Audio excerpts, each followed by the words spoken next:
needs the comprehensive approach and management, and also needs the special skill lecture, special skill to achieve good functional outcome for our patients.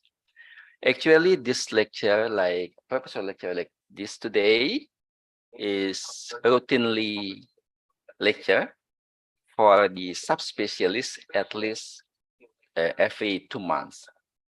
Previous lecture is from the head and from the hip apnea professors from the Taipei, and before is from the pediatric professor from the Australia. So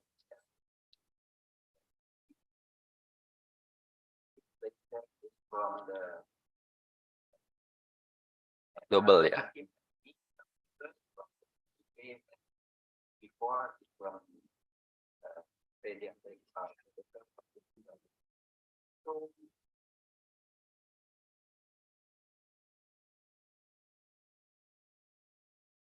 We hope that this professor lecture will, especially from the opposites, will improve our residents and trainee to be broader mind in terms of the dealing with the proximal femoral fractures and also tibial plateau fractures. And hopefully that because we have the subspecialist program trainees, we can also improve or enhance our collaborations, not only in education, but also in the residence, maybe for the residence or training exchange. And also maybe in one day you can to be co-promoter for our trainee research. Yeah, we have at least 1 or 2 trainees in every semester for each subspecialties. We have 9 subspecialties. One of the 9 is advanced trauma orthopedic advanced trauma. So in the end, I would like to thanks again to Professor Jackie, yeah, to come to our hospital. Maybe hopefully you can routinely give the lecture. You can whether you can come directly here or via online. Thank you so much for the all faculties and also professors and also resident and trainee to come to this lecture today. Assalamualaikum warahmatullahi wabarakatuh. Very good afternoon.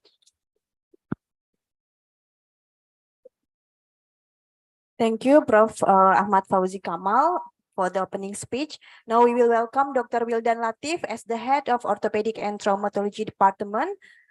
The technique is yours, Doctor.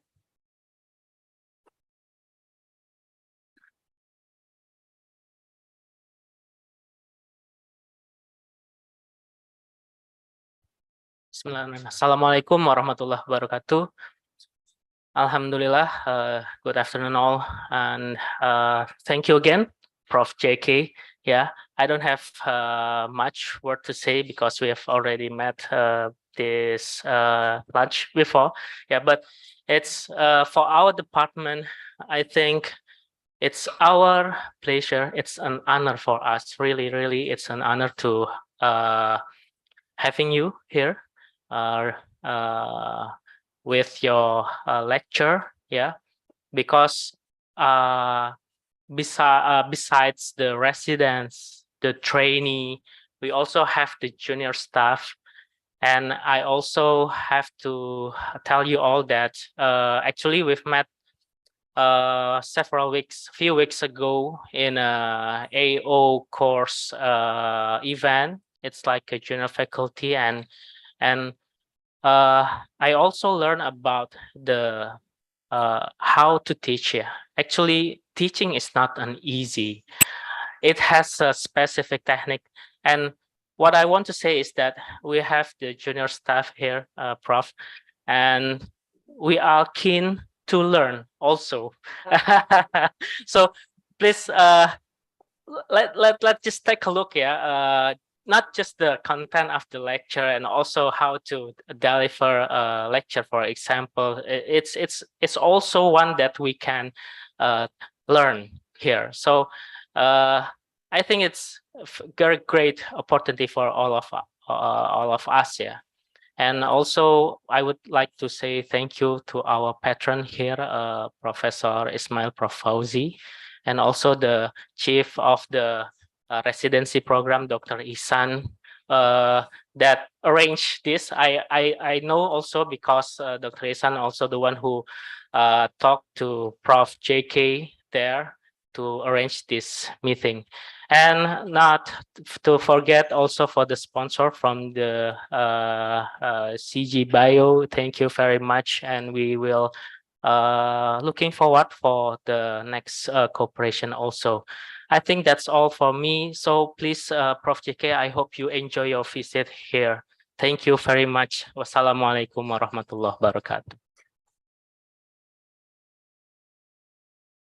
Thank you, Dr. Widan Latif, for the opening speech. Now we will enter the main agenda for today, that is the guest lecture. This will be led by Dr. Ihsan Usman. The time is yours, Doctor. Thank you. Thank you, Dr. Tantra.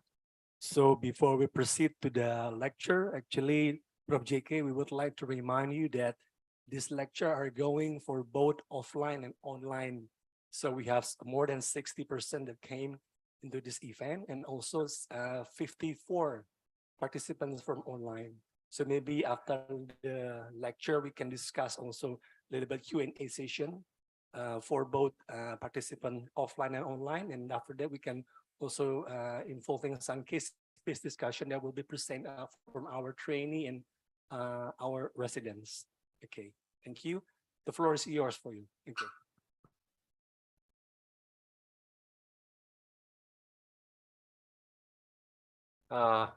It is my honor to be here, and this is my first visit to Indonesia. So it's very special occasion for me to be here and sharing my understanding of proximal femur.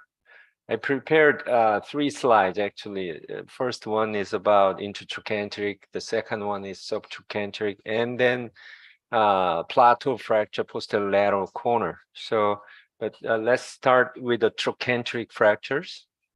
I'm going to mainly talk about how to reduce the intertrochanteric fracture, the importance of reduction technique.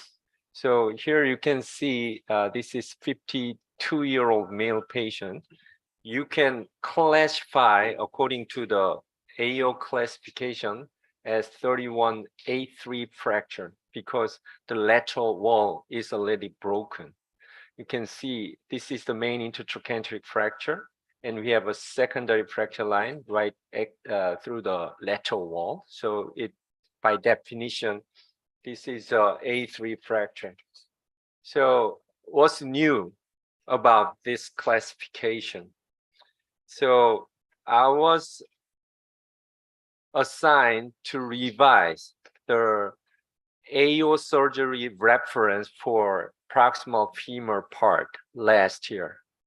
So 2 years back, Michael Baumgartner invited me to revise this section for AO surgery reference.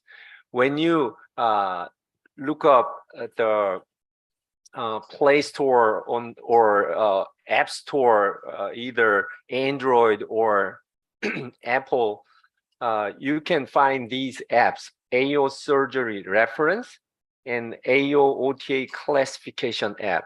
So this is an old app, and this is new one. So that's new. So let me go through what is new and different. So fracture itself, intertrochanteric fracture itself, has never been changed. The fracture pattern is same, but the way we understand and describe the fracture pattern has been changed because of the 3D CT scan. 3D CT scan expanded our understanding of the proximal tibial fracture, plateau fractures. Just like that, proximal tibial fracture, the intertrochanteric fracture anatomy we were able to understand much better with the 3D CT scan. So in old classification, old app, AO OTA classification app, this was the illustration for A3 fractures. Very simple. But this is the new illustration. You can find it right on your phone right now.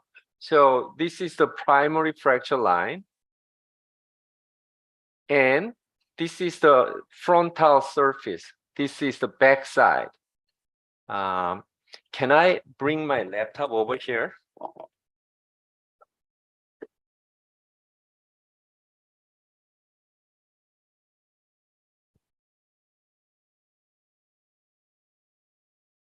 Yeah, that's much better.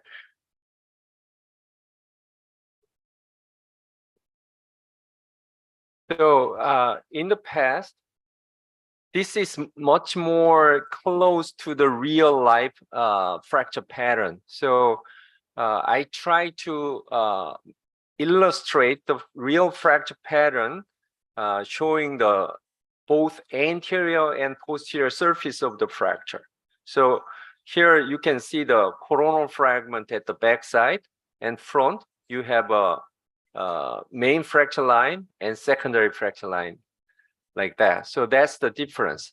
So this I have published this anatomical study back in 2017. I went through 150 cases of 3D CT scan of intertrochanteric fracture and found out that there is a very typical pattern, especially coronal fragment. You can see from that paper, we found out that more than 95% of the time, regardless of fracture type, A1, A2, A3, there is very high incidence of coronal fragment. So the coronal fragment, this is the lateral surface of the trochanter, starts at the trochanter tip. When you look at this tip on the AP view, it looks like a tip, but this is a ridge. So we call it like a trochanteric summit. So it starts in the middle or anterior, sometimes at the back, but usually in the middle of this intertrochanteric summit, and goes like this. It involves only GT and LT, and GT, LT, and posterior medial cortex, GLPC. So it can be a big single coronal fragment like this, or it can be split in the middle, multifragmentary.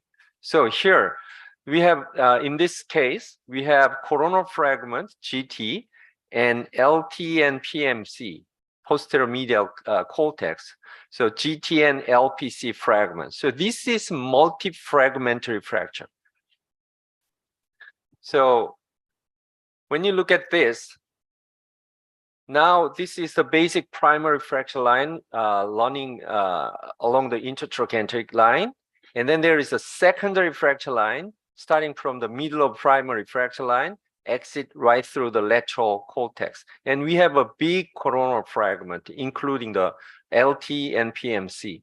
So when we reduce this, there is a, where do you see the contact point between the proximal and distal fragment? Where do you see the contact point when we reduce this fracture?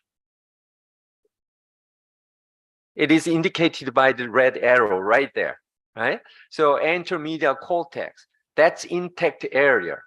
Even if you reduce it, you cannot get a stability because lateral wall is broken. And posteriorly, this GT and LT and LPC is broken. Unless if you reduce and place a screw from here, you don't get the contact between proximal and distal fragment.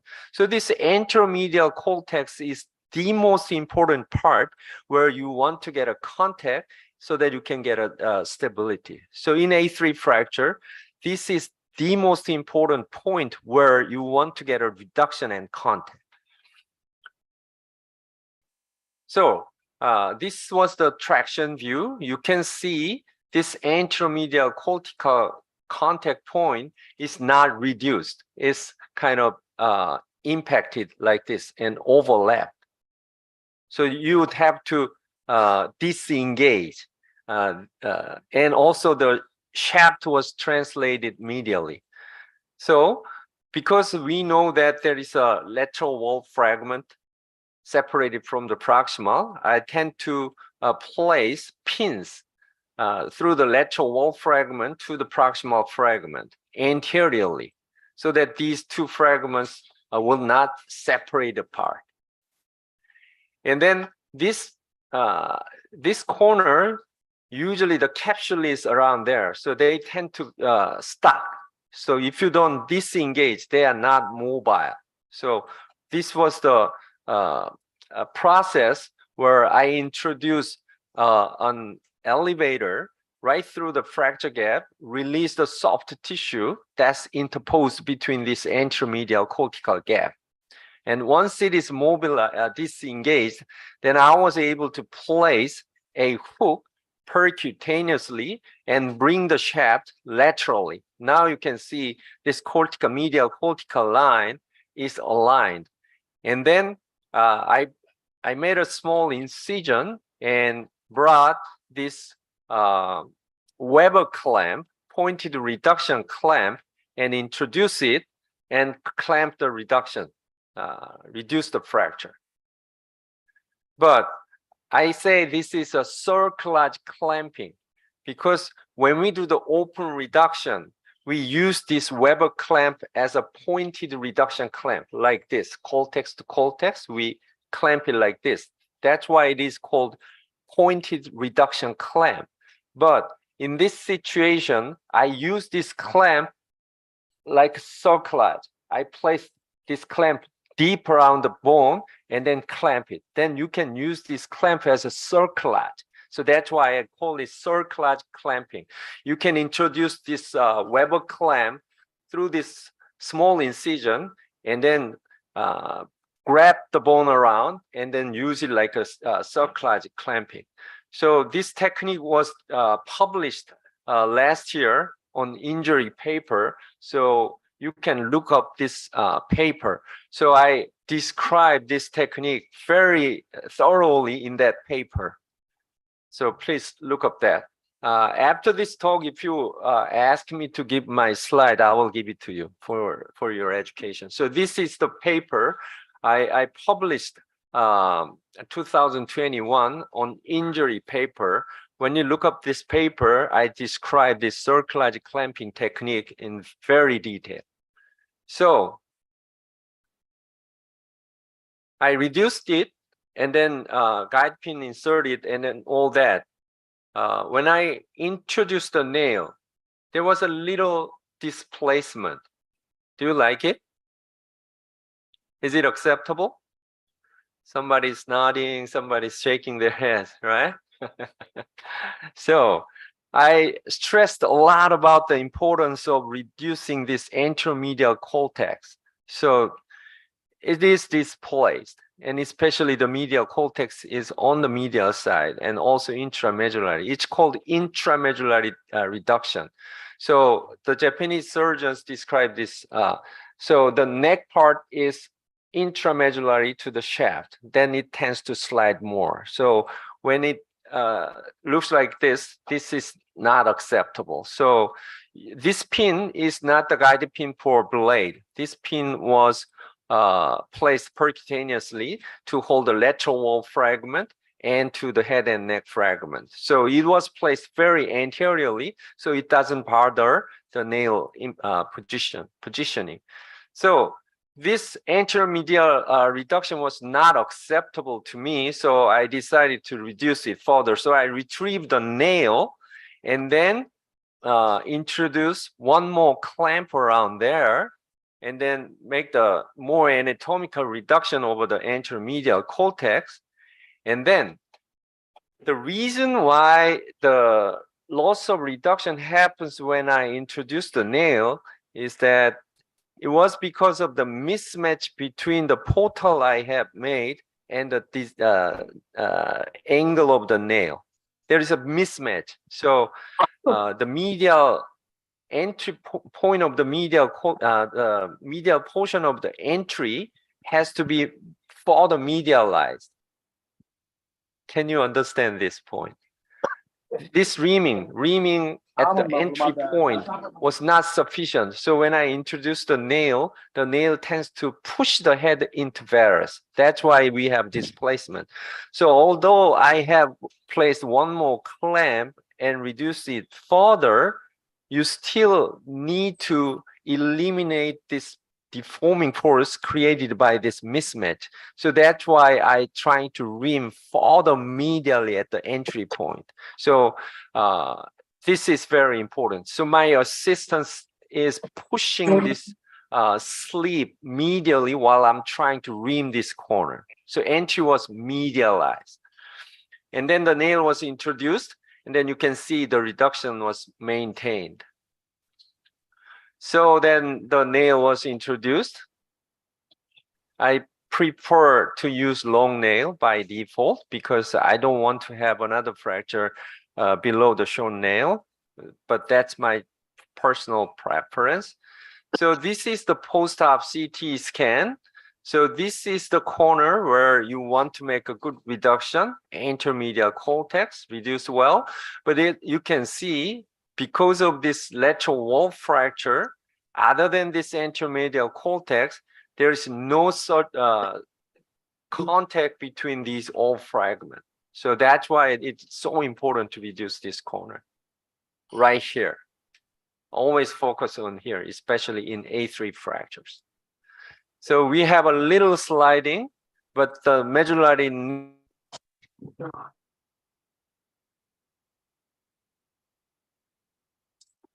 healed. So this is the corner where you want to make a good reduction, intermedial cortex reduced well, but you can see because of this lateral wall fracture, other cortex.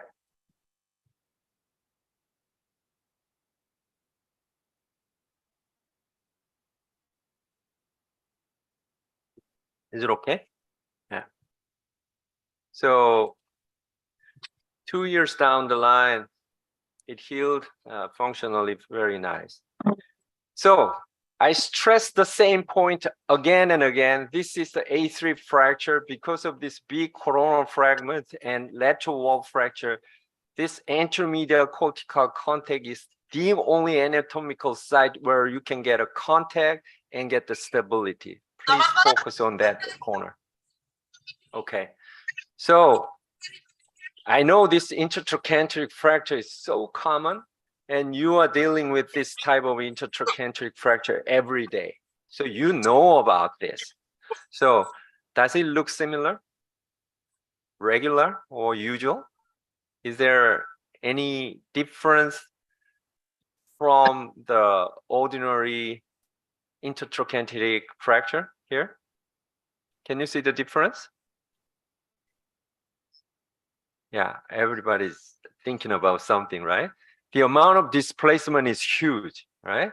And also, he's young, 46-year-old male patient.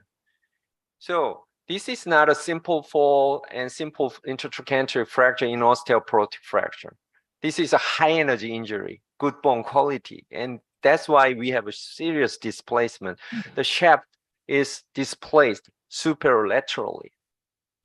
And then one interesting point is lesser trochanteric fragment. We have a less trochanter fragment completely avulsed here, but part of the lesser trochanter is still remained to the shaft. So the primary fracture line goes right through the intertrochanteric line, and exit point is middle of lesser trochanter. It has a significant clinical importance. So what do you expect when you place this patient on a fracture table and do some traction?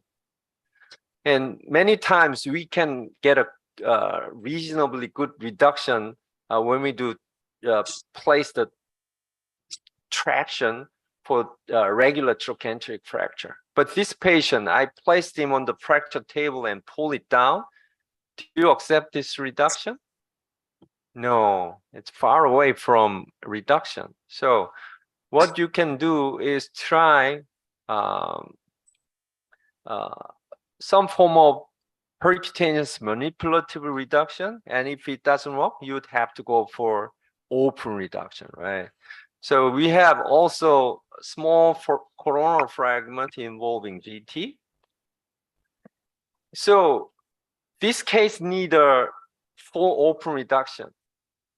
So the reason why this fracture is so difficult to reduce by traction is that we have a soft tissue interposed right at this medial corner. So you would have to release all these soft tissue, iliofemoral ligaments or capsule, from the anterior surface of the fracture. Otherwise, you cannot reduce it. So you need to make a decent incision from the tip of GT and all the way down to the lower level of LT, and then release everything from the anterior surface of the fracture. And then you can control the rotation with the joystick. And then this time I use collinear clamp to get the reduction done. So what is going to be your fixation after this? So nowadays, intertrochanteric fracture, you use nail. Raise your hand. Intertrochanteric fracture, nailing. Use your hand. Good. DHS. We have some. Yeah. Nowadays, it's okay to raise your hand for DHS. Yes. But trend in the past decade, we have a huge debate about nailing versus DHS. Nailing is triple times more expensive than DHS. Why do we need nailing routinely? But the trend shifted toward the nail. So most of the surgeons now, by default, use nail for intertrochanteric fracture. So, but for me, this is one specific indication where you want to use DHS, because now it is all exposed, bone quality is good, and then lateral wall is well preserved. So why do we need another incision up there and place the nail? So this is a perfect indication for DHS. Here, so I compressed it with another partially threaded screw up there and compressed. 1 year down the line, it healed very nicely. So it is important to recognize this so-called irreducible intertrochanteric fracture. It's a simple fracture line running along the intertrochanteric line, and exit point right through the middle of lesser trochanter. So it splits the lesser trochanter in half. So part of the psoas tendon and iliofemoral ligament attached to the shaft. So this soft tissue interposed between the soft fracture line, so it hinders any type of close reduction. So it is important to recognize this irreducible intertrochanteric fracture, and then you prepare open reduction. This will need an open reduction and it will be difficult. So you need to talk to your anesthesiologist that I'm going to use 1 hour rather than 15 minutes nailing, right? So you need to prepare the surrounding and your resident saying that I need to do the open reduction. Yeah. If you don't know and get in there and try to close reduction and struggle and fail, and then finally ended up open reduction, and your assistant will say, this guy doesn't know what was going on. But if you say this is going to be an irreducible intertrochanteric fracture, so we need an open reduction, then prepare DHS, you look very smart, right? So please recognize this irreducible intertrochanteric fracture pattern and prepare for the open reduction and prepare DHS. So the amount of displacement is less than the previous one. But the fracture pattern itself is similar. Simple, 47-year-old, high energy injury, superolateral displacement, soft tissue interposition on the anteromedial corner right at there. So this might be a irreducible intertrochanteric fracture. So you need to think about it. So, but this patient, we have a femur shaft fracture on the same femur. So what would you do? Previously, I put him on a fracture table, open reduction, and DHS, and then that was it. So now we have this irreducible intertrochanteric fracture and femur shaft open fracture. So what would you do? Place him on a fracture table and DHS and retrograde nail, or DHS plus plate. What do you want to do? Nail? Yeah, supine position with somewhere, and then you want to use single implant nail, both intertrochanteric and shaft. Yes, that's what I did. So you need a radial loosen table if it is available. So this is a bump right underneath the hip, and with the use of a radial loosen table, with this positioning, you can get a very nice axial view of the proximal femur, right? And then I start with the debridement of the open fracture. There were small fragments that was totally stripped, so I took those fragments out, following the principle. But this big wedge was only partially stripped, so I decided to keep it.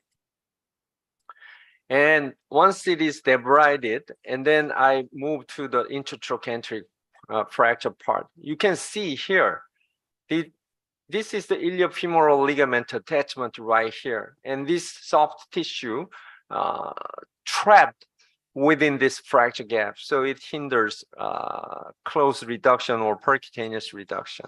So like I described before, I make a incision from the tip of the GT all the way down to the level of lower LT and release everything right here. Then you can see the fracture line right here. And then you can see here, this neck is sunken down. So you need to dig it up, level that up before you clamp it. So I'm ready to, so the leverage technique, you know, you Hohmann retractor, two Hohmann retractor was placed right through the fracture gap, and you lift it up, and then the neck fracture fragment that was sunken down will be lifted up and level to the shaft part. That was what I was going to do. And once you lift it up, you can see, although these two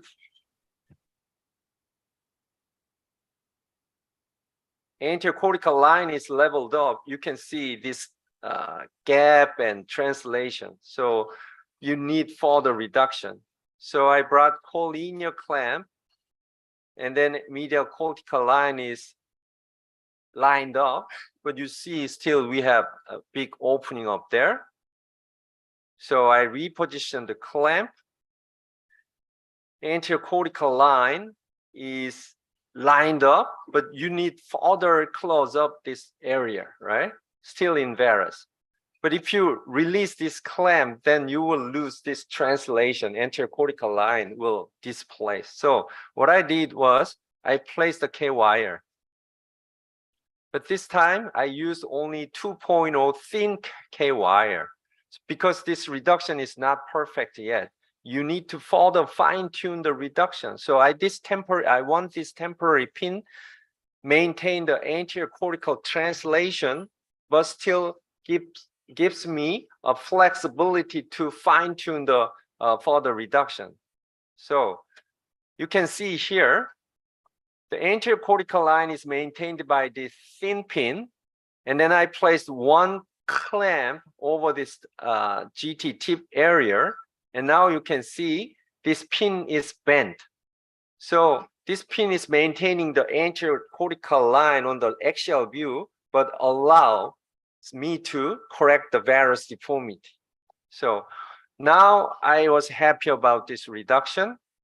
And then I finally placed a thicker 3.2 temporary pin because now the reduction is well done.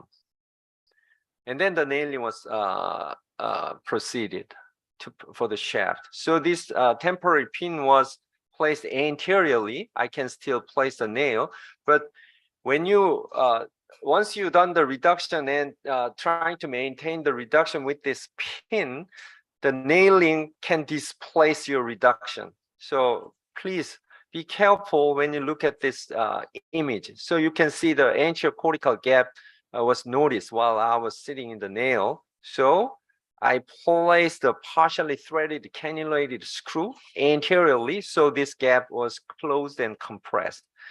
And then nailing was done.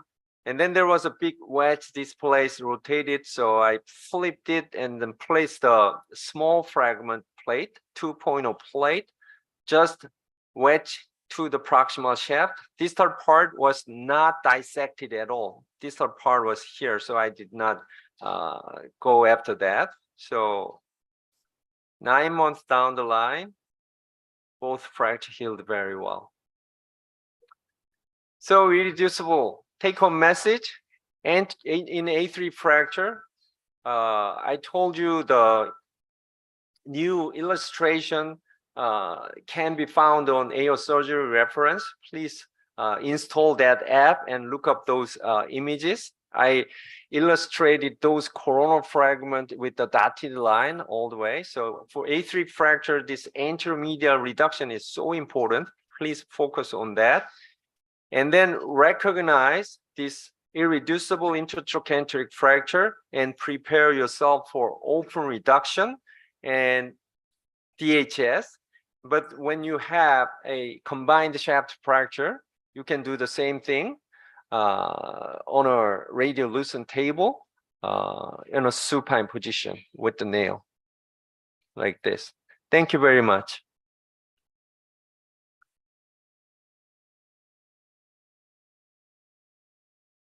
Yeah, trochanteric part is done. So you want? Should I further? Because the next topic, Plateau, you want? So why don't we have a little discussion about trochanter fracture and then move to the plateau, because the topic is completely different.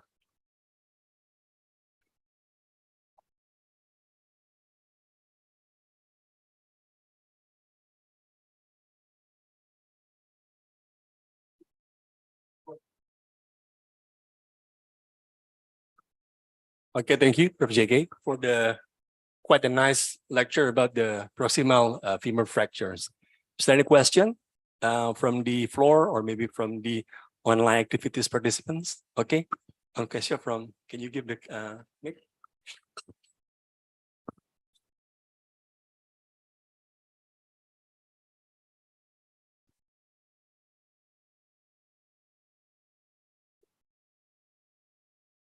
Assalamualaikum warahmatullahi wabarakatuh. Good afternoon, Professor.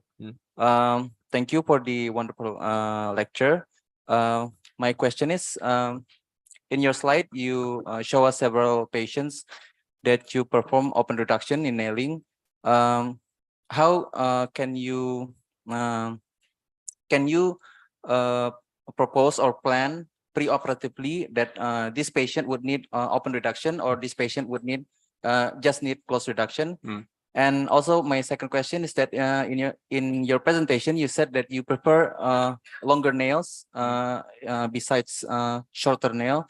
How do you tend to use longer nail in prefer to the shorter nail, Professor? Thank you. Thank you. For the first question, it's a fracture pattern recognition of the fracture pattern. So when you have a young patient or even 71-year-old male patient who was riding on a bicycle and fell from the bicycle and fell on his hip and have this fracture, that's a high energy injury. So most of the intertrochanteric osteoporotic intertrochanteric fracture is a simple fall. Simple fall by that is the definition of simple fall is fall from a standing height. Fall from a standing height. So you standing on the floor and you slip down and fall, and then your bone is broken. So that's the definition of osteoporotic fracture, simple fall. But these patients, it's not a simple fall. It's a high energy injury, fall from riding a bicycle or car accident, something like that. So regardless of the age, the injury mechanism is high energy injury. And then the second part, the fracture line is rather simple across the intertrochanteric fracture line. And then you need to focus on the exit point right here. This is the starting point of the fracture, and this is the exit point of the intertrochanteric fracture. This exit point is right in the middle of lesser trochanter. You can see here in this case, the proximal part of the lesser trochanter is here, but distal half of the lesser trochanter is connected to the shaft. Because of that, the iliopsoas muscle tendon that's attaching to the lesser trochanter and iliofemoral ligament attaches around that area. It is split in half, and they tend to encroach between the fracture site. That prevents close reduction. So high energy injury, the exit point of the fracture right through the lesser trochanter, and then superolateral displacement, and on the lateral view, this deformity, the neck down deformity and translation like this. Those are the very typical fracture pattern. When you look at these radiographic findings and high energy injury, you think about the possibility of irreducible intertrochanteric fracture and prepare myself for open reduction. Did I answer you correctly? Okay, the second question was, why do I use long nail? So short nail, although the instance of a peri-implant fracture is low, we have peri-implant fracture. After short nail, 2 months after short nail, the patient fall again and have subtrochanteric fracture. Then the intertrochanteric fracture is not healed yet. So you would have to take the nail out and revise it with the long nail. I have those patients. So I didn't like that situation. So when I place the long nail, even after second fall, I don't need to worry about the second fracture around the short nail. That's the main reason. So the downside of the long nail as a default is that you'd have to place the distal interlocking screw freehand. Short nail, you can, it's easy for us to place the interlocking screw through the aiming arm. But if you use long nail, you'd have to place these screws freehand, takes more time. So for me, up to A2 fracture, I don't lock the distal, just to place the long nail. But A3 fracture, use the interlocking screws distally. So if I don't lock the distal, A1 and A2 fracture with the long nail, so the surgical time is almost same, like short nail. Okay. Okay, thank you. Yeah. Is there any other question? Yes, please.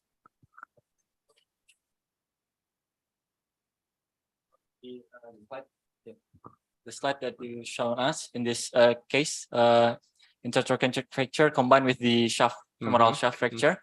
In that kind of fracture, you did put the plate on the femoral shaft fracture because of a big comminution. I would like to ask, is there any consideration that you have for us to consider open reduction, also putting a plate on a like this fracture, like femoral shaft fracture? Because we just put a nail on it, maybe A2 nail, or like this A2FN recon nail, and we did not put any plate on the shaft fracture, even though it has a butterfly like this. Okay, very good question. For closed fractures, closed shaft fractures, even though the wedge is flipped 180 degrees, I don't touch. if it is a closed fracture. I don't do any plating or something. The exceptionally rare indication where I do open reduction of the wedge in closed fracture, there was only 2 cases throughout my almost 30-year nailing history. Yeah, 1 case on tibia and 1 case on femur. The big wedge, like this side, was rotated 90 degrees to the axis. 90 degrees. So this big spikes anteriorly and posteriorly. Even if it heals, it will irritate. So that 2 cases for the distal shaft and femur shaft, I open it up and derotate and align it along the axis of the femur. Other than that, this big wedge is rotated along the axis, flip it back. I don't touch if it is a closed fracture. So, but this case is a very special case because it is open fracture and it was already open. I can palpate this fragment easily. And I saw this gap right here. If I leave this gap, it might not heal because it was already open fracture and small fragments were removed. So for me, it was easy to just flip back and then place just a little plate, 2.0 plate without further stripping to connect this fragment to the proximal fragment and completely reduce the gap. This big gap is now gone. But distal part, even though it was open fracture, I did not touch at all, like closed fracture. So I kind of follow the principle, and this is a very, very exceptional decision that I have made, and it healed. Did I answer you clearly? Okay. No, this time not. And he has a minor type of traumatic brain injury. Probably that's the reason why he has a robust callus formation. Yeah, might be. I would consider little bone graft, maybe, but he created a lot of callus even at here, probably because of the traumatic brain injury, TBI combined. I may consider, but not this case. That's a good suggestion. On the symposium this evening, I will show you the case where I did that. So, Professor JK, instead of using the mini plate, can you also be using the circling wire? Yeah. To hold the Same. same. Yeah, but for me, in this scenario, I'm not a big fan of wire personally. Why was that? Because so you'd have to place circumferentially, but this wedge was already exposed. So you just bring it back with the clamp or your finger and just position it. And then now this whole surface is already exposed. It's very easy to place a plate. You can place a wire, of course. And then once you place a wire, you will be very, very tempted to place one more wire down below. Yeah. And then ended up non-union. I saw many of those cases. Okay, thank you. Is there other question? Maybe last question before we proceed to the second lecture. Yeah, please, Professor Ozzy. The statement of the take-home message for the hour. Maybe if I was still and young staff, junior staff, and maybe I want to learn from you anymore, more and more in terms of the trauma. But right now I train in oncology orthopedic, so little bit doing the trauma cases. But at least it is, this is actually very good surgical technique, how to preserve the soft tissue. So maybe you can give us more take-home message to achieve good clinical outcomes. Of course, the principle is less invasive surgery. I think it is very difficult for trainee or maybe for the residents to do. The second one is, I think, for the new, for the residents or the trainee in a trauma, needs how to planning to do the surgery. Continue to our residents' question is, how do you prepare? Do you need the picture for the Drawing? drawing before doing the surgery? And how to the surgical technique step by step before doing the surgery? I think this is the very important for our residents. And That's thank you so much. Yeah, thank you very much. The two questions. The first one is, how do I do it minimally soft tissue friendly? Was that the question?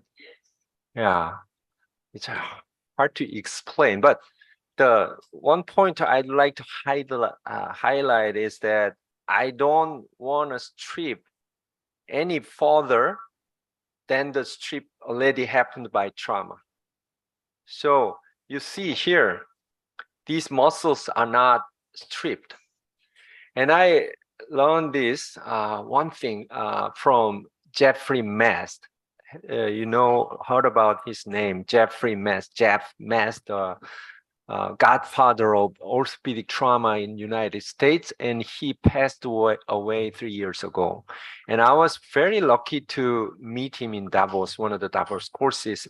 And I was chairing the course. I invited him as one of my faculty member. And I read his paper with a great interest, the reduction techniques and minimally invasive surgery. Even the MIPO was not there. He was doing kind of biological plating, all that. And he showed the femoral distractor and plate on and length restored, rotational alignment corrected, and then placed a clamp around the middle part and bring the shaft to the plate. Those illustrations. But when I try that technique, I tend to place the clamp sub-periosteal. So I lift up the periosteum and place this clamp around and try to clamp it.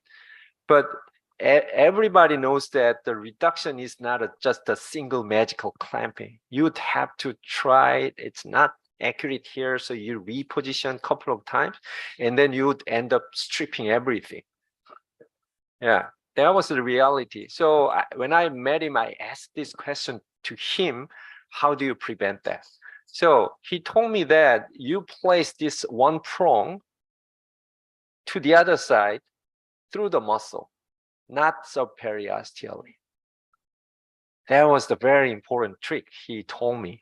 And then this lateral part is already stripped. Then I can clamp it here and there, reposition. But if you, the other side of the prong is placed under the periosteum, when you try this, that, and then the periosteum lift up and stripped apart. So, but when you place this around the muscle, through the muscle, and using as a pointed reduction clamp, I later realized that it prevents a lot of surgical stripping. So that's something I can learn from him and want to share with you. And then the second question, preoperative planning. I'm happy that you brought that aspect apart. Do I draw fracture lines for every surgeries? Do I? Honestly, no. Yeah. But I did a knee fellowship myself. So I started my career as a knee surgeon for 4 years. And then because some reason I had to change my subspecialty as a trauma. So I had to study fracture management by myself. So for 10 years, I draw fracture lines a lot. So I draw fracture lines over the transparent paper, translucent papers a lot of times. And then I draw fracture lines over the sole bone. Once the 3D CT was available, I tried to draw these fragments over the sole bone, shin bone. And then I used to brought clamp from the OR and then trying to position the clamp the way I wanted to place during the operation. It was a simulation surgery. Yeah. So I'm not proud to say that I am doing that kind of preoperative planning every day right now, because I have a trauma volume is actually huge. So I cannot do all that. But that personal experience, drawing all the fracture lines and then make a preoperative planning, writing down and make a slides for 10 years. And I ask my fellows to do that as a training. So that's how I became an orthopedic trauma surgeon. So I really want to stress for juniors to go through that process by yourself, and then you will learn a lot of things. Thank you very much. Yeah.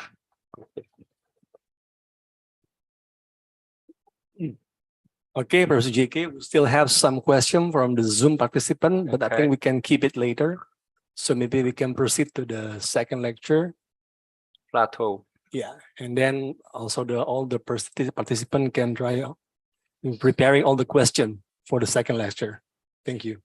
So I didn't introduce myself, and you so kindly introduced me to the audience, so I didn't introduce myself. But this is the hospital where I'm working at, Korea University Guro Hospital. It's located in Seoul, the capital city of Korea, and it is a university hospital. And we have 1,050 beds altogether. And my government, Ministry of Health and Welfare designated my hospital as a trauma training center since 2016. So these are the trauma fellows that I have trained, and they are training other surgeons out there. So we are working as a trauma team with general surgeons and neurosurgeons as well. And Guro Hospital has been AO Trauma Fellowship Host Center since 2014. So through this AO Fellowship and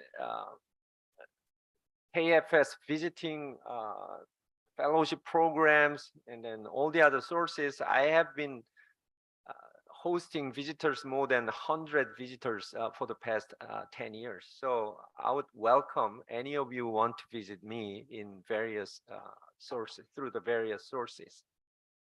So what about the plateau? I'm going to talk about this specific topic, hug plating. I'm a nice guy, so I like to hug. So you will see what I'm talking about with these cases. So 35-year-old male patient, isolated posterolateral depression right here. What is going to be your approach and fixation? To think about it, approach.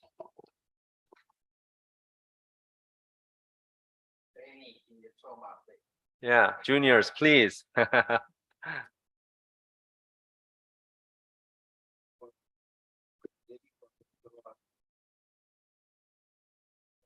Mm-hmm. We do with then from the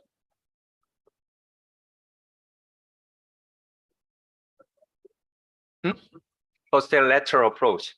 Yes. So what is the downside of posterolateral approach comparing to the anterolateral approach? You have seen anterolateral approach many times. Joint line, it's easy for us to see the joint, because once you incise the meniscotibial ligament, you lift up the meniscus and you can see the articular surface very easy. Have you seen the posterolateral approach? It's rare. We rarely do that, but the problem is we have a very thick capsular soft tissue attachment here. So it's not that easy to see the joint. So that's the downside. So this is the view. I did posterolateral approach for this patient. So you can see you would have to dissect common peroneal nerve, and then articular surface is not visible because of very dense soft tissue around here. But anyway, I made a lateral posterior, direct posterolateral approach, elevate it and buttress it directly. And then the problem is we have this vessels, especially this tibialis anterior artery, anterior tibial artery branching right here. So posterolateral approach, you can ligate this genicular artery. It's okay to cauterize or ligate this vessel. But you can see the working space is pretty much limited. So it's like a cone down. You have a big incision, common peroneal nerve is exposed and retracted, and then the surgical field is getting narrow and very deep. And then the joint surface is hardly ever visible. So that's the limitation of this procedure. So let's take a look at this case. We have, this is a partial articular fracture, 41B fracture. We have a big posterolateral fragment, right? So we all know that we need a posterolateral buttress for this, right? And then we have an anterolateral split fracture, usual fracture pattern. So we need posterolateral approach, buttressing, and anterolateral approach, and then elevate and buttress. Agree? Yes, that's what we can do. So I set this patient up with the lateral approach, and then this is the posterolateral incision, and this is the anterolateral approach. And you heard about this Frosch incision, Frosch approach, but this is same. Instead of making two incisions, Frosch suggested, why don't we make a longer incision in between and do the anterolateral approach and posterolateral interval at the same time? That became a Frosch approach, but it's the same and combined anterolateral and posterolateral approach through the single incision. So I did this plating through the lateral approach, posterolateral buttressing, anterolateral anti-glide, and rafting screw fixation construct. Fairly well. So here's another case. 37-year-old male patient. Can you see this posterolateral fragment is completely dislocated? What would you do? We have an anterolateral split depression. So we may try just the same lateral position, anterolateral approach, posterolateral approach, reduce this dislocated PLF and buttress and anterolateral buttress plating. Or you can try transfibular approach. You osteotomize the fibular neck and lift it up, then you can see the posterolateral corner very nicely. Yeah, there are surgeons out there who try that. Unfortunately, this patient came after surgery 2 times. The knee surgeon near my hospital did surgeries twice and then did not touch the posterolateral fragment, and it was still dislocated, and now it's 5 months out. Wow. So this is a really serious problem. So now, obviously, his joint motion was pretty much limited. So what would you do? 5 months out. It's malunited.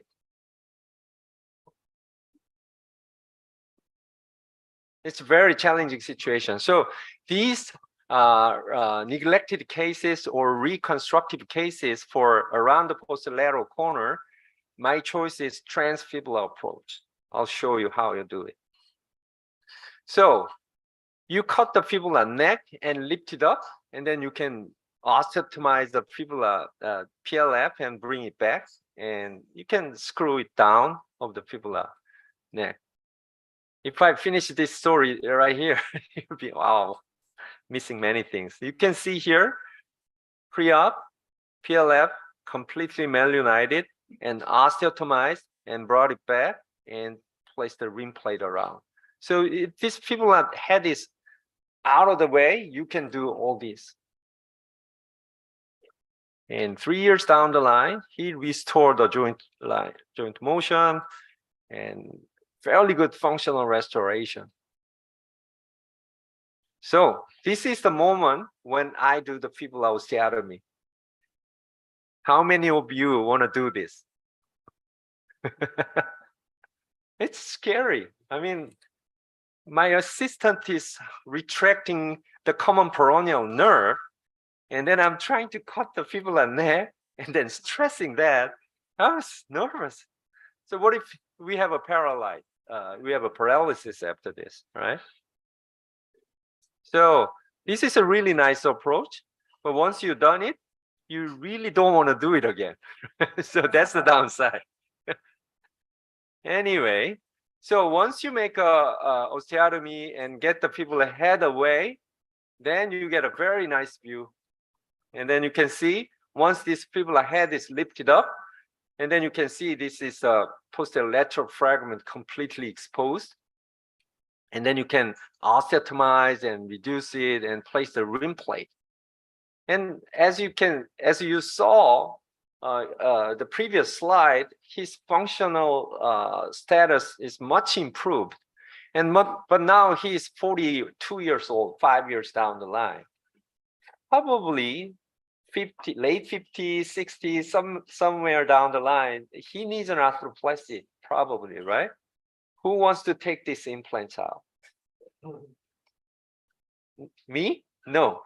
So I will retire before he needs a arthroplasty. So I will ask my juniors down the line, 10 years down the line, ask them to do this arthroplasty. So hardware removal after this procedure is really challenging. So there'll be lots of adhesion around the common peroneal nerve. So you don't want to get there, right? So we saw this posterolateral approach combined anterolateral and posterolateral on lateral position, or Frosch approach and transfibular approach. Those are the options we have around the posterolateral corner. But all these wonderful approaches have their own limitations and downsides. So here's more minor one, but still similar fracture pattern. We have a posterolateral fragment, anterolateral, nice gentle split depression. But the principle is same: posterolateral approach and anterolateral approach. Frosch. But you don't want to do transfibular approach for this minor injury. But I was thinking, because the posterolateral interval has that limitations, is there any way I can do this without posterolateral approach and in supine position? That was my question. That would be nice, right? You do this in supine position, and then you don't make a posterolateral approach, and you do this all anterolateral and posterolateral fixation through anterolateral approach somehow. That would be nice. So we published this technique back in 2018 in JO 16. So it's been 6 years. So when I demonstrate this anterolateral approach in one of the AO courses in Chiang Mai, I demonstrate the anterolateral approach and ask the participants spread apart and practice this anterolateral approach with their instructors. And I left alone on the demonstration table with this wonderful cadaver. So I was curious, if I dissect further around the lateral corner, is there something new? So I started dissecting. Usually for classical anterolateral approach, you stop dissection right in front of the fibula head, because right after that, we have a fibula collateral ligament. We usually tend to stop here. But on that cadaver, I was no reason to afraid of cutting, damaging anything. So I started dissecting around this corner and found out that there was a new world was waiting for me. That's how I ended up found out this approach. So we described as a modified anterolateral approach, and the space we are dissecting around is a space between the lateral plateau and fibula collateral ligament. So we described it as a para-FCL space. You dissect around the para-FCL space. So this is a cadaver demonstration. So up until this point, this is an anterolateral approach, typical, classical. And then you can see how I'm going to palpate the fibula head right here. That's fibula head. And then this is a fibula collateral ligament. You can see it and palpate, right? And then I dissect the space between the fibula collateral ligament and lateral plateau. When you do this, don't go up there. You dissect, you stay on the plateau side between the fibula collateral ligament and lateral plateau. This is para-FCL space. And then you incise the meniscotibial ligament as usual. So this is a submeniscal approach. And usually we used to stop right here, but my dissection is further deep around the posterolateral corner. And now you can completely expose the posterolateral corner through the anterolateral approach. So it's called modified anterolateral approach. So once you've done that, you can place the hormone retractor around the PLF like that, and then you can place the clamp directly around the PLF through the anterolateral approach. So we were invited to this review article for International Orthopedics, and then it was cited by other papers. So this is the modified anterolateral approach, and you can see femoral distractor is in place. When you flex the knee joint like this, you can relax the fibula collateral ligament so that you can expand the joint space further. So now you can see. Have you ever seen lateral plateau this much through the anterolateral approach? You can see the entire lateral plateau. So the central fragment was elevated as usual and temporarily held with the K-wire. But when you look at closely inside, there was a gap between this PLF and this ALF. It's rare image. And then as I illustrated with the cadaver dissection, you can place the Weber clamp directly around the PLF and reduce the gap like this. So this gap between PLF and ALF was anatomically reduced and held with K-wires. So an anterolateral split component was compressed with the collinear clamp and held with multiple K-wires. Usually you place K-wire right below the joint line and parallel to the joint line, but these K-wires are placed in a very chaotic way because I want to leave the space for the rim plate positioning. That's why these pins are placed in very chaotic way. One pin here from here, but this space was left for my hot plate positioning. So I used to use 2.7 variable angle locking plate from foot and ankle set, DPS set, and contour this plate like this C shape and position this plate around the posterolateral corner. And once it is sit, it looks like this. So now this head part of this plate is wrapping the PLF from the front. And then I place the collinear clamp around the plate and hold it there and place the screw one by one, like this. And then of course, this split part has to be buttressed with the anterolateral plate as usual. So this is the post-op CT scan that shows this split depression is buttressed as usual with the anterolateral buttress plate, but this PLF is hugged by this rim plate. I decided to use this hugging because this is not true buttressing. Buttressing has to be plate positioned from the back, the screw has to be placed from the posterior to anteriorly. Then you can buttress it. But this is not buttressing. I cannot place a screw from back to front because my approach is anterior approach. So rather, holding this plate, head of the plate up against PLF using collinear clamp, I place the multiple screws directly to the PLF. So it's holding the fragment, hugging the fragment. So now you can see the anterolateral plate is buttressing, mainly covering anterolateral corner. But here you can see this hug plate, posterolateral rim plate, is really nicely wrapped the PLF, and then screws were placed right from there.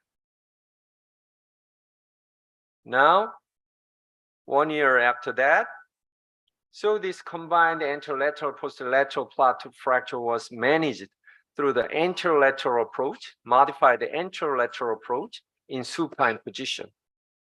So here's another case, 42-year-old male patient, completely dislocated PLF. When you look at this, you need to think about possibility of the vascular injury and compartment syndrome. Actually, this patient had a compartment syndrome. So you can see here, really completely dislocated, very high energy PLF and huge depression anterolateral and split component. So my question to myself was, can I reduce this dislocated PLF through the modified anterolateral approach? So I set this patient up on the lateral position in case I need a posterolateral approach. I may have to do it. So first, this is the modified anterolateral approach. You can see the PLF, dislocated PLF, is grossly visible through the modified anterolateral approach. I was able to place this cup elevator behind the PLF and lever that up, and then it clicked back in. So you can see this dislocated fragment was just levered back up. And then it was held with K-wires and then anterolateral. This incision is really big because of the fasciotomy incision, not for the plateau. And then anterolateral part was elevated and bone grafted. And you can see here rim plate, as I was described with the previous case. And then anterolateral buttress plate was positioned. But in this case, there was limited space so that I was not able to position this anterolateral plate inferior to the rim plate. So I had to overlap these two plates, right? So here you can see this PLF dislocated was reduced through the anterolateral, modified anterolateral approach and nicely hugged. And I placed the A to P screw because it was a big fragment in young patient and nicely wrapped. And then you see this screw from the rim plate is directly placed through the PLF.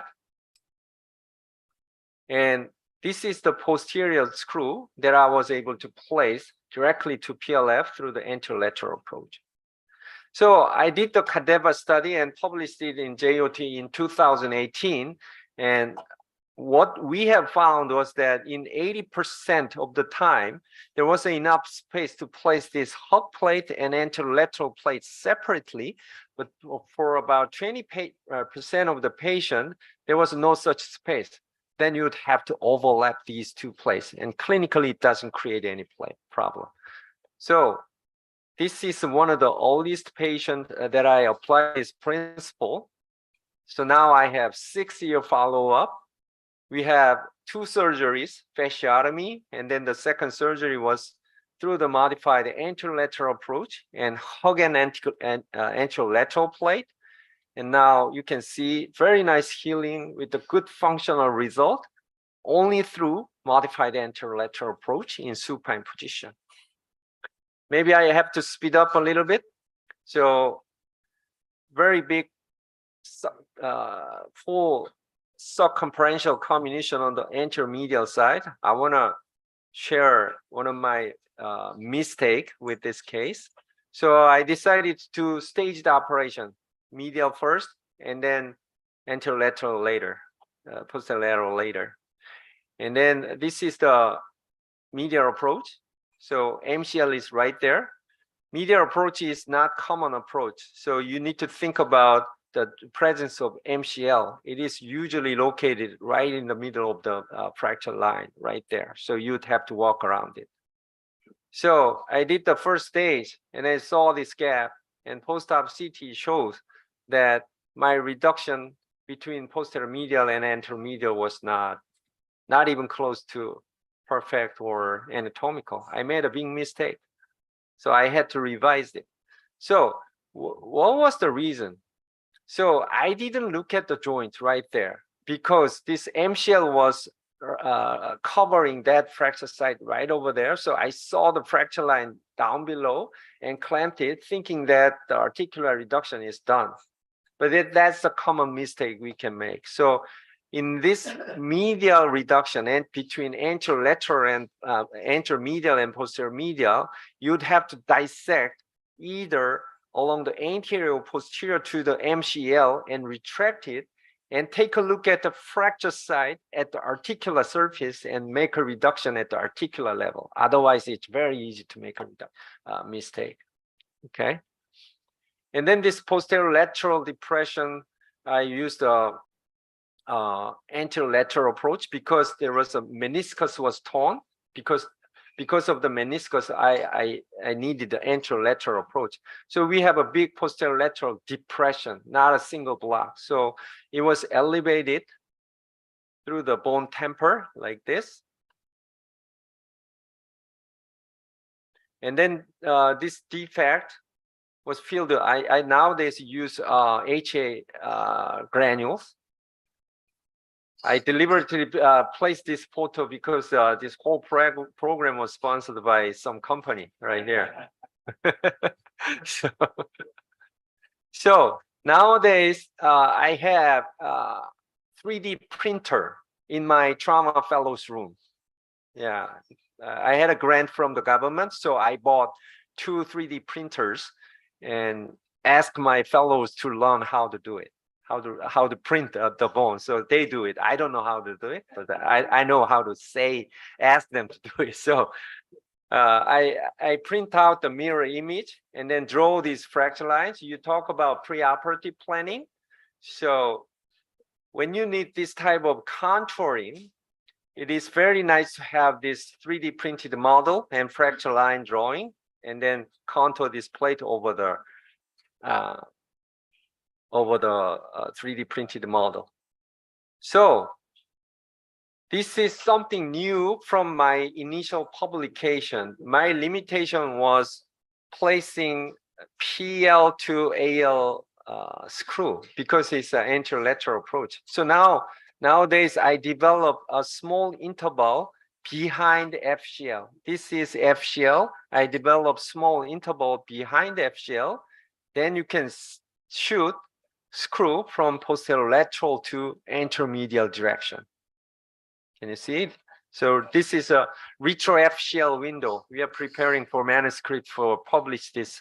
I hope this one will be published soon, but this is a retro FCL window. Then you can place the posterolateral to anteromedial screw even. So this is the post-op, second post-op CT scan. You can see still have some gap all the way deep, but here this one's reduced at level. And this depressed posterolateral corner was elevated and supported with the rim plate, and bone growth HA granule is nicely supporting the defect, and functionally he's fine. And many people asked about ligamentous injury because I am stressing too much about FCL, but so I do stress tests during the follow-up. They show very minimal instability. Like in this case, there is no instability around the knee joint. So we did arthroscopic surgery, and then removal surgery after this was not an issue. So let's quickly go through another case. here, this is a retroepiphyseal space. So now I can place the screw PL to AM through the anterolateral approach.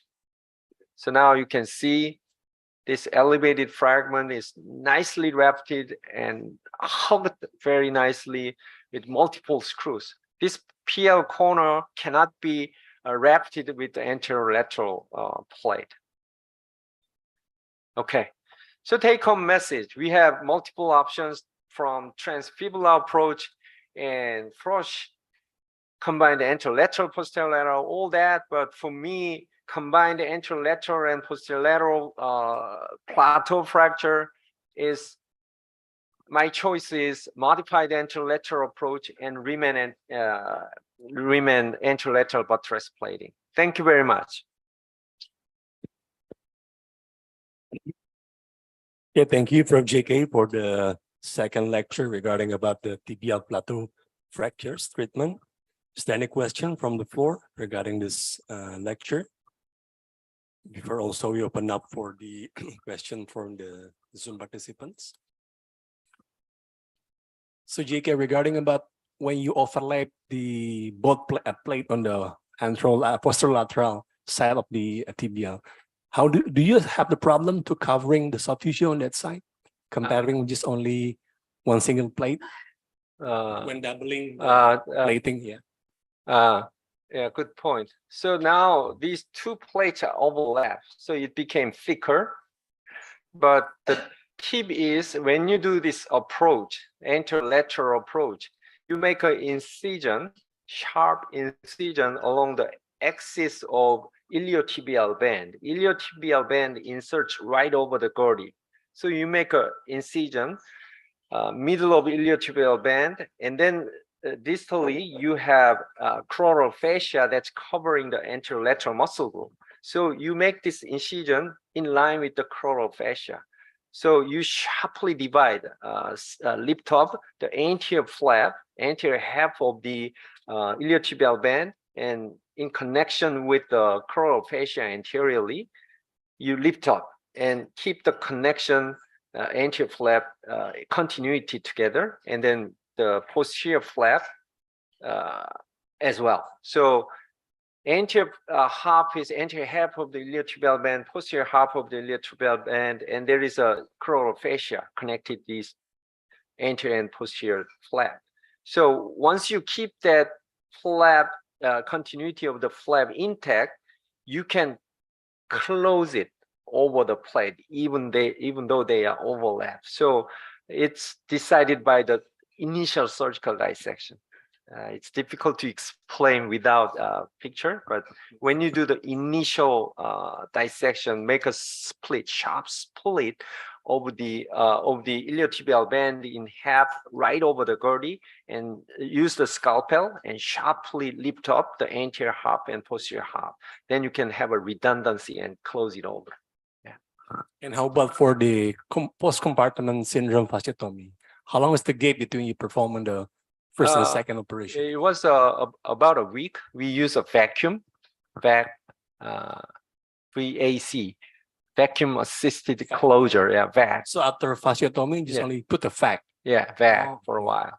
Yeah, because that case, the shortening was not that severe. The PL fragment was dislocated posterolaterally, but not shortening because it was a partial articular fracture. Length was maintained by the medial column, intact medial column. So you don't need a bridging. Okay, is there any question? Please. Yeah, thank you. Very nice lecture. Again, if I was trained in trauma, I want to learn more from you. Thank you very much. Fellowship in trauma. Hopefully that our training will be send you to learn more and more, and also the residents in the future. So yeah, one of the slide that you present, so you open or you cut the soft tissue just below of the Meniscus? meniscus. Yes, submeniscal approach. I think this is the one of the take-home message that the resident should be know. Yeah, maybe the apa namanya, past textbook also mentions like that. But the questions that I want to ask you, how, okay, almost the surgery had been done by the very good soft tissue handling. So the healing fractures could be predicted will be well. So how do you reconstruct? So I mean, the first question is regarding, I think it is very one point of the good measures for the residents and the trainee. So you open up the meniscus, and we have to, we have to see the fracture line through the articular surface, and after that, how you reconstruct the meniscus back to the origins. Yeah, thanks to achieve a very good good functional outcome. So in these high energy injuries, most of the time meniscus is already torn. So the submeniscal approach that I demonstrated was cadaver, intact cadaver. So that's why I show the meniscal tibial ligament incision very nicely. But most of the meniscotibial ligament itself is not torn in these fractures, but the peripheral tear, like bucket handle tear, is mostly there.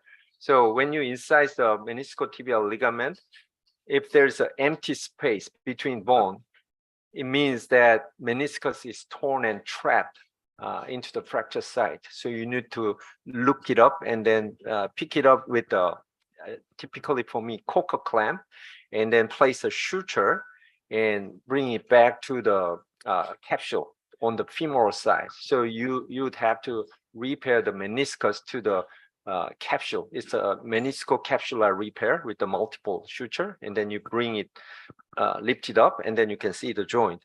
And then at the end of the procedure, the meniscotibial ligament is so thin and pliable, it's sometimes difficult to repair. So you bring the meniscus to the plate itself, a couple of stitches, and then you can maintain the stability of the meniscus. And then you can for the first here you can see this is the anterior flap right here, and this is the posterior flap. So up to this part, this is the iliotibial band. Down below, this is crural fascia.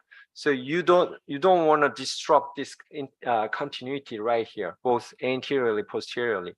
Then you can very easy to close this flap. So initial dissection is very important.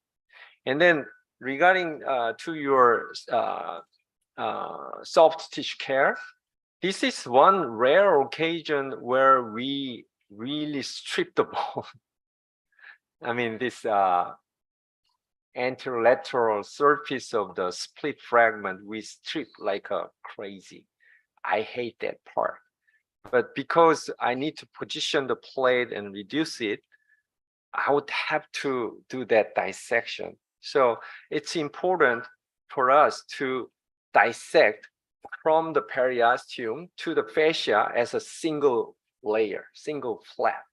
And then you bring it back, then they tend to revascularize. So it's very important to keep this whole layer as a single flap from fascia to periosteum.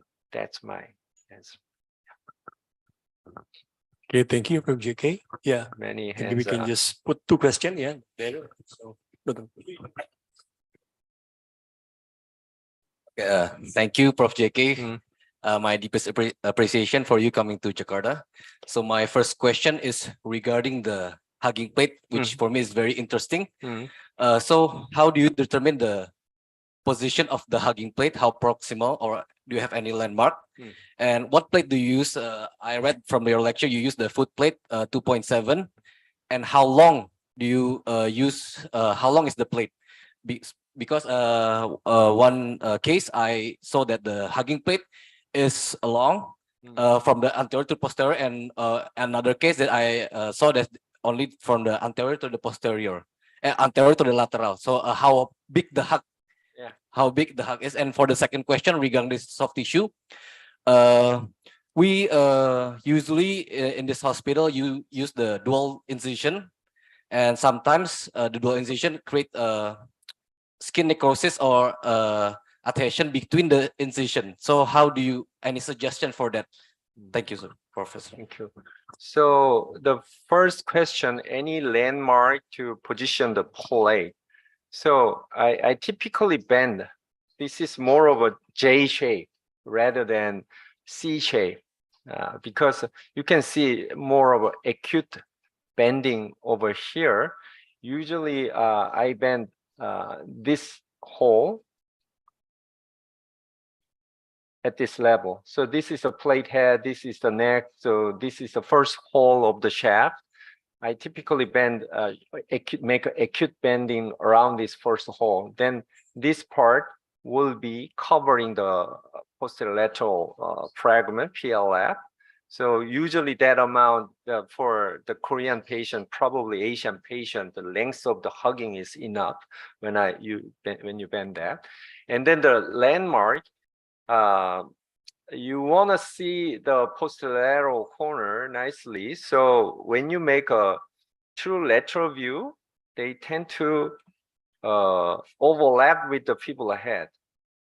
So my position is as close to the joint as possible. You see that there is just a 2 millimeter distance between joint line, the subchondral cortex, and to the plate. So this position will leave the sufficient space for interlateral plate later on. And then once you see that view, you make a little external rotation of the leg and shoot the lateral view. Then you can see this posterolateral corner more clearly, so that the plate head is really wrapping or hugging the PLF, or it's slightly lifted up. So take a look at the true lateral view, and then keep the C-arm at the same position and make a little external rotation, and then you can see the posterolateral corner and the plate wrapping correctly. So that was your first question. And what was the second? Dual incision. Yeah, dual incisions.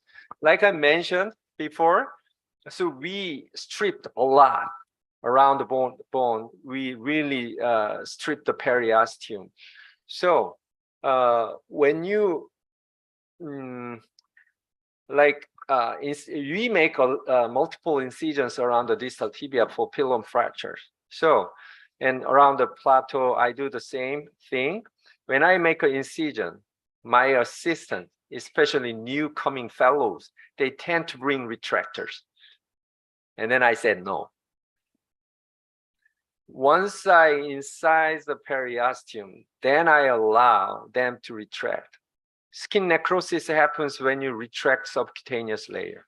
Incision and then retract and subcutaneous dissection, the lifting between the fascia and the skin, that destroys the blood supply to the skin, so that there's a high risk of skin necrosis.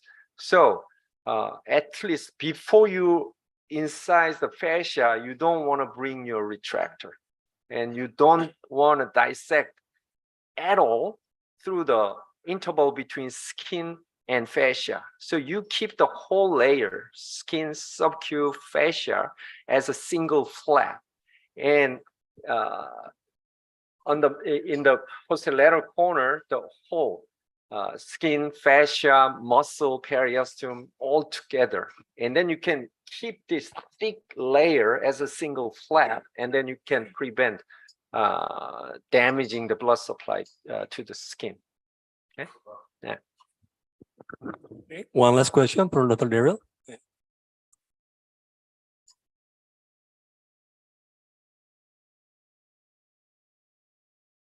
Assalamualaikum.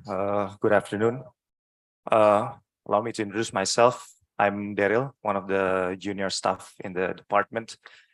It was welcome to Jakarta, Indonesia. It was a very nice and brilliant presentation. As a young surgeon, also probably could learn a lot from you. And what I realize is I have a question, two questions. First one is, I realize that you use the traction distractor. How often do you use it? Do you use it like is it mandatory, or you use it sometimes you don't? What is the purpose? Is it always you use it, or there's sometimes you don't use it? And the second question is, I see that the results, most of it is very good, and I just want to learn how is the learning curve for you, because as a young surgeon, we tend to try and then fail, try, fail. How many years or how many cases did you do and then feel comfortable about? Yeah, feel comfortable and confident enough to say that, okay, this is I can do it like that. Probably that's my question. Thank you. That's a more of a philosophical question.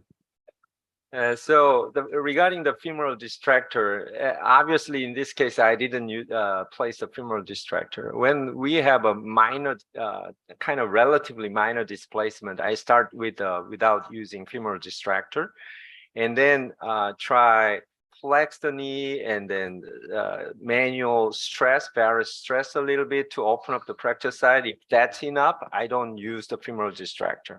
But if anything is not sufficient enough to see the joint and my work, I tend to use femoral distractor. So percentage-wise, more than 80% of the time I use femoral distractor.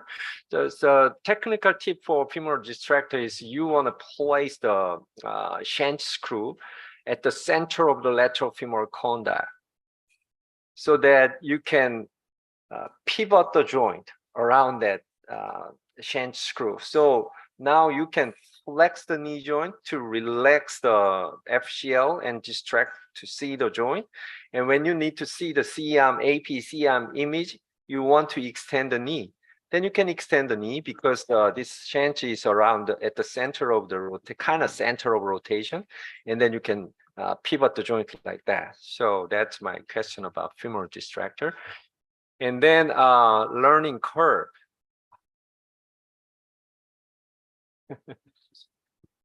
I'd like to quote Sean Nork. Maybe you heard about his name. He's the one of the renowned orthopedic trauma surgeon working at Harborview, Seattle. He's famous for his pilon.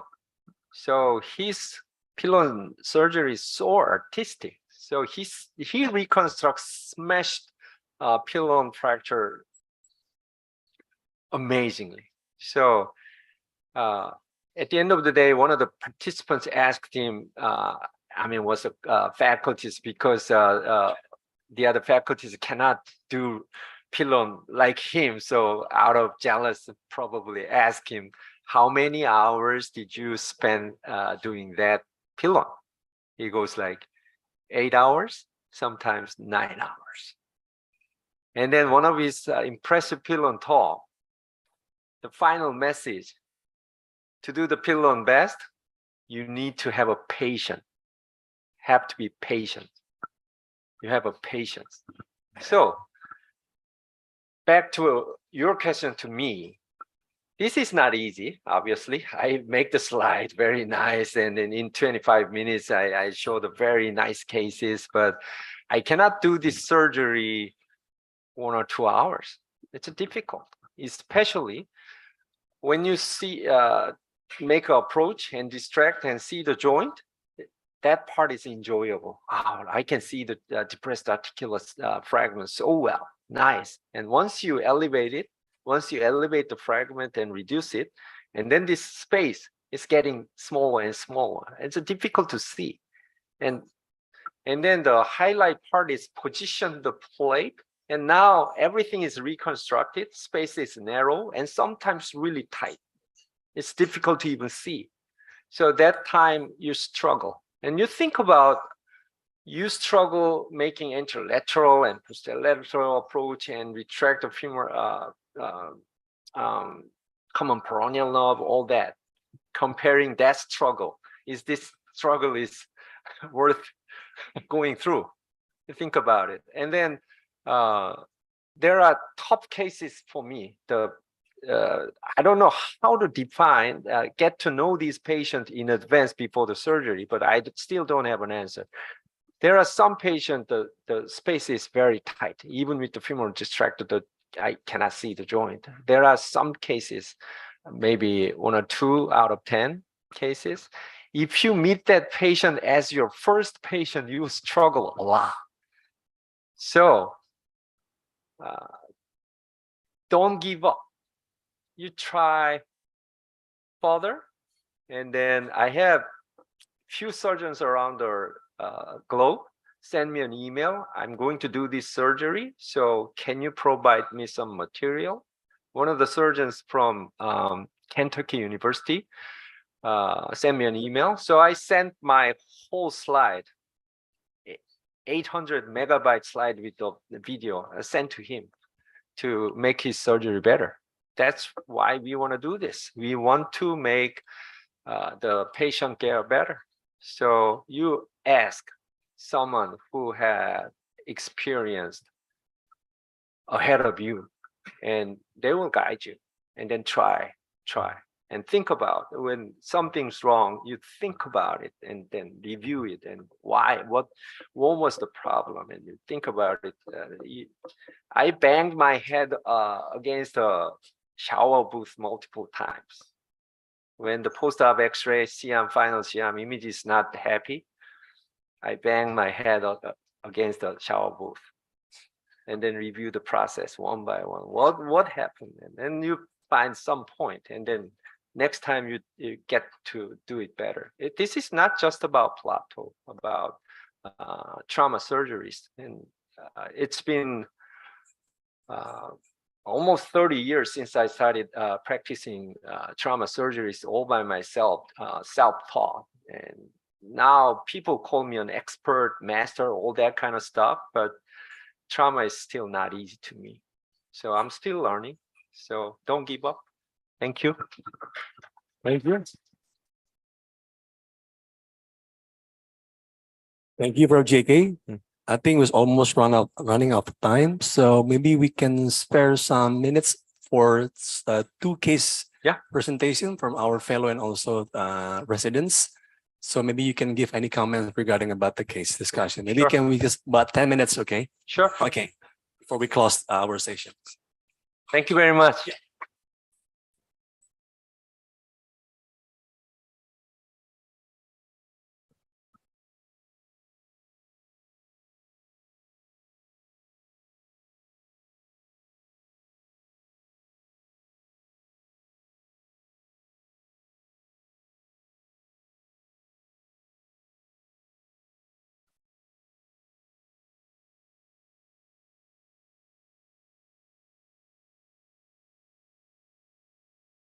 Good afternoon. Thank you, Prof. GK, for inspiring lecture.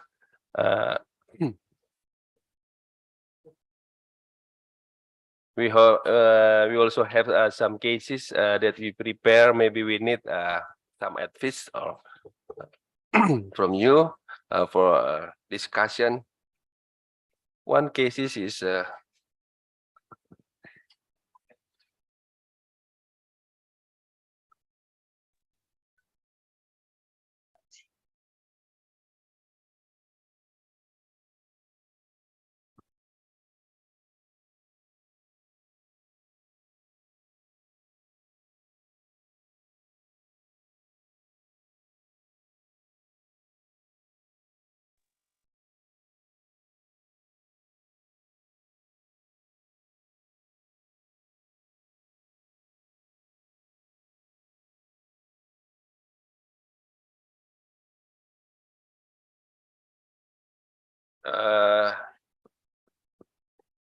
young man, 23 years old, came to our center with limping gait since 8 months. Patient first underwent a motor vehicle accident, followed first by femur in other hospital.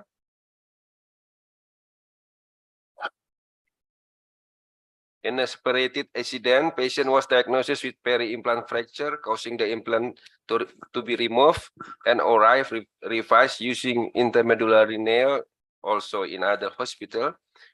And patient started receiving physical rehabilitation with arm exercise, which caused pain on his distal femur. Patient was diagnosed with loosening on distal screw and started having limb leg discrepancy until 5 centimeter and was planned for bone lengthening procedure. This is the serial X-ray. So we already do a bone lengthening in our center. And next. Now the result is LLD limb discrepancy become 1 centimeter. And now the patient is already healed and doing some rehabilitation.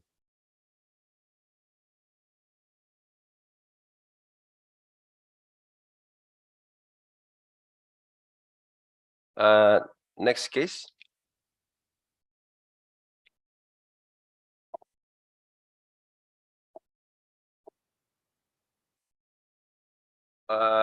This is the other case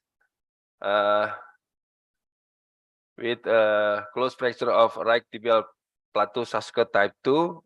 We already doing ORIF plate and screw and support by diagnostic arthroscopy.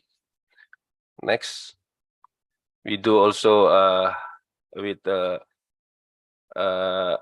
depress and we elevate the depress and fill the defect with hydroxyapatite calcium sulfate, and we put a lateral plate.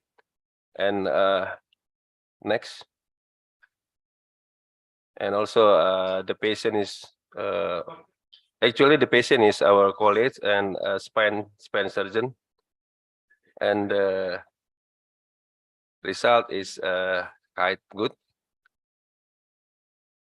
Yeah, next.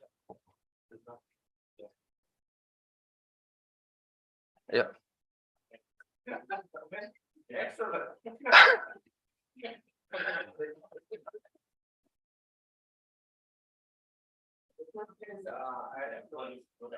Yeah, go back.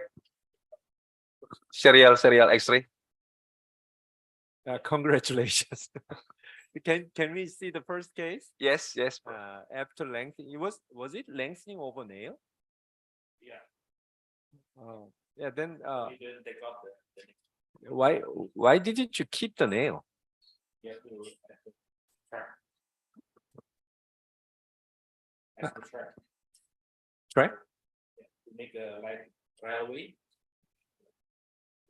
So to make it easier, the lengthening follow the track. Yeah, I know. Then why don't you keep the nail? Place the interlocking screw. Yeah, and then screw will take off. uh Screw will take off. Put the external limb lengthening system. Because this is a uniplanar system, so I think we keep the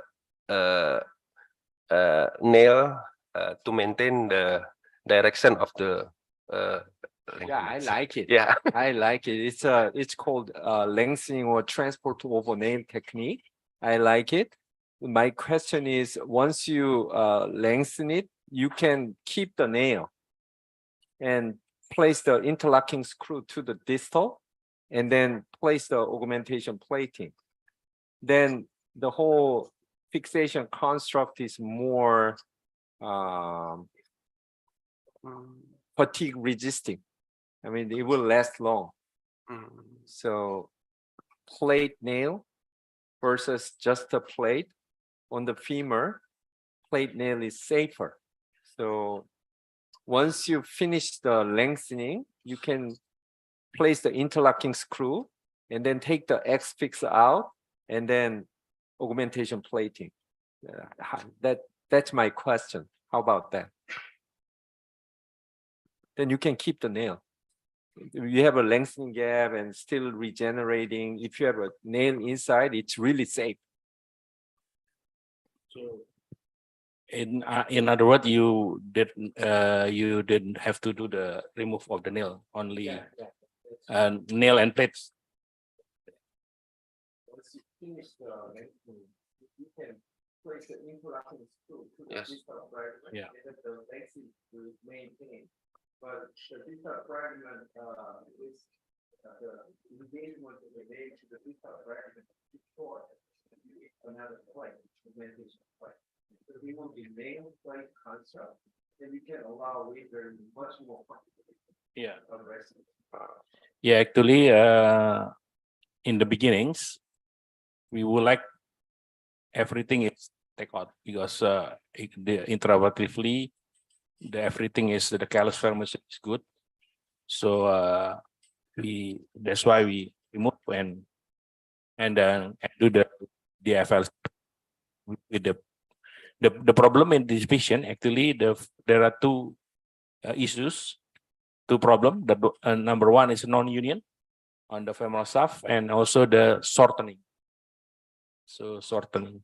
So that's why simultaneously we do the treating the non-union on the femoral shaft and lengthen on the distal.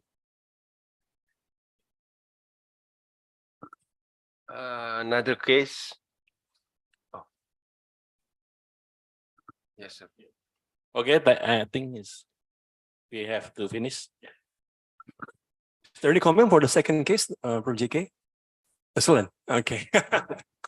Okay, thank you so much. So I think we have already finished our session. Have a great discussion, great lecture, and also thank you so much, Prof. JK, for the introduction for all the new technique and also about new concept regarding about the AO trauma for the proximal femur and also the tibial plateau. And I'm so glad also not giving us the technique, but also inspiring us about giving a speech and also the learning curve that should be performed for all residents and also the fellowship and trainee. So they will learn that this is not just showing the easiest way to perform the surgery, but how to perform it one by one, stage by stage, and also create by all the good planning and using one specific implant so we can get the better result. And also thank you so much for all the organizing committee and also for the residents for attending this meeting. Maybe before we close this session, we can get the photos outside for all the residents and the teacher, and also giving some gift from for showing our gratitude.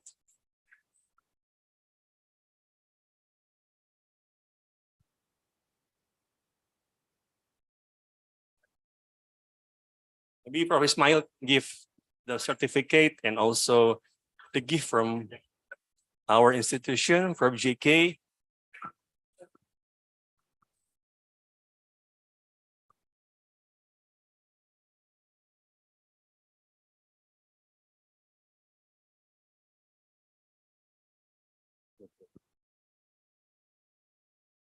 I think this is batik, some like our traditional clothes that you can use. Yeah. Okay, we can get the photo outside. Okay. Okay.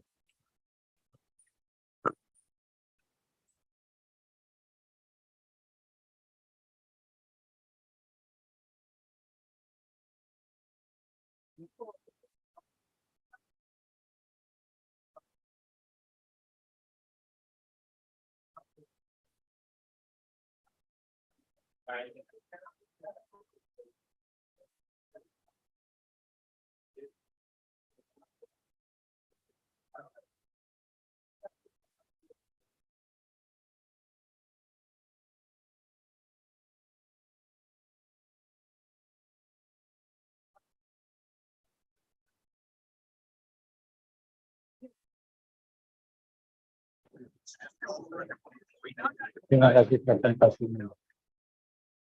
Luar biasa.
Pak online ada foto barengnya nggak ya?